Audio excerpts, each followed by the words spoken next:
హైదరాబాద్ ఉత్తర భాగంలో real estate దూకుడు మొదలైంది. కొంపల్లి, కండ్లకోయ, మేడ్చల్ ప్రాంతాల్లో ఐటీ పార్కులు, గేటెడ్ కమ్యూనిటీలతో కొత్త రియల్ బూమ్ వస్తోంది. దీంతో పెట్టుబడిదారులకు ఇది గోల్డెన్ ఛాన్స్ అని చెప్పొచ్చు. హైదరాబాద్ అంటే ఒకప్పుడు కేవలం పశ్చిమ భాగంలో మాదాపూర్, గచ్చిబౌలి గుర్తుకొచ్చేవి. కానీ ఇప్పుడు నగరం నలువైపులా విస్తరిస్తోంది. ముఖ్యంగా నార్త్ హైదరాబాద్ ఇప్పుడు సరికొత్త పెట్టుబడుల కేంద్రంగా అవతరించింది. కొంపల్లి, కండ్లకోయ, మేడ్చల్ వంటి ప్రాంతాల్లో స్థిరాస్తి వ్యాపారం మునుపెన్నడూ లేని విధంగా పుంజుకుంటోంది. ఒకప్పుడు ప్రశాంతమైన ఫామ్ హౌస్లకు నిలయమైన ఈ ప్రాంతం నేడు ఆకాశ హర్మ్యాలకు కేంద్రంగా మారుతోంది. తెలంగాణ ప్రభుత్వం ఐటీ రంగాన్ని నగరం నలువైపులా విస్తరించాలనే లక్ష్యంతో గ్రిడ్ పాలసీని తీసుకొచ్చింది. ఇందులో భాగంగా కండ్లకోయలో నిర్మిస్తోన్న ఐటీ పార్క్ ఈ ప్రాంత ముఖచిత్రాన్ని మార్చేయనుంది. సుమారు 6 లక్షల చదరపు అడుగుల విస్తీర్ణంలో నిర్మితమవుతున్న ఈ IT tower iconic cyber towers కంటే పెద్దది కావడం విశేషం. రాబోయే రోజుల్లో ఇక్కడ సుమారు 50,000 మందికి పైగా సాఫ్ట్వేర్ నిపుణులకు ఉపాధి లభించనుంది. ఐటీ కంపెనీల రాకతో ఈ ప్రాంతంలో నివాస గృహాలకు విపరీతమైన డిమాండ్ ఏర్పడింది.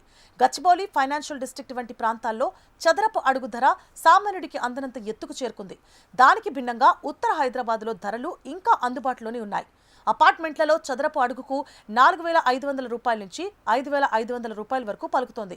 ఇక గేటెడ్ కమ్యూనిటీస్లో అయితే చదరపు అడుగు 5,500 రూపాయల నుంచి 6,500 రూపాయల మధ్య లభిస్తున్నాయి. ఇక ఓపెన్ ప్లాట్లు గజం 60,000 రూపాయల నుండి 80,000 రూపాయల వరకు ఉంది. తక్కువ పెట్టుబడితో ఎక్కువ లాభాలు ఆశించే ఇన్వెస్టర్లకు, సొంతింటి కల నెరవేర్చుకోవాలనుకునే మధ్యతరగతి ప్రజలకు కొంపల్లి, మేడ్చల్ బెస్ట్ ఆప్షన్స్ గా మారాయి. ఉత్తర హైదరాబాద్ అభివృద్ధికి ప్రధాన కారణం ఇక్కడి రవాణా సౌకర్యాలు. నాగ్పూర్ జాతీయ రహదారి NH-44 ఈ ప్రాంతం గుండా వెళ్లడం అతిపెద్ద ప్లస్ పాయింట్. సుచిత్ర నుంచి జీడిమెట్ల, కొంపల్లి వరకు సుమారు 10 కిలోమీటర్ల మేర ఎలివేటెడ్ కారిడార్ల నిర్మాణ ప్రతిపాదనలో ఉంది. ఇది ట్రాఫిక్ చిక్కులను బాగా తొలగిస్తుంది. ఇక బొల్లారం, మేడ్చల్ ప్రాంతాలకు ఇప్పటికే MMTS సదుపాయం ఉంది. జీనోమ్ వ్యాలీ, సల్హార్ యూనివర్సిటీ, మెడిసిటీ వంటి ప్రముఖ సంస్థలు ఈ జోన్లోనే ఉన్నాయి. 30 నిమిషాల్లోనే ప్రధాన నగరానికి చేరుకునే వెసులుబాటు ఉండడం వల్ల నివాసానికి ఇది అత్యంత అనుకూలమని చెప్పొచ్చు. ప్రస్తుతం జీడిమెట్ల, దూలపల్లి, అల్వాల్, సామీర్పేట వంటి ప్రాంతాలు రియల్ ఎస్టేట్ హాట్ స్పాట్లుగా మారాయి. కేవలం నగరవాసులే కాకుండా నిజామాబాద్, కామారెడ్డి వంటి జిల్లాల వారు కూడా ఇక్కడ పెట్టుబడులు పెట్టేందుకు క్యూ కడుతున్నారు.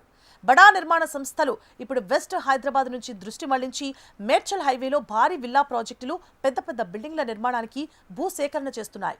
రాబోయే 5 ఏళ్లలో ఈ ప్రాంతం గచ్చిబౌలి తరహాలో అభివృద్ధి చెందే అవకాశం ఉందని నిపుణులు పేర్కొంటున్నారు.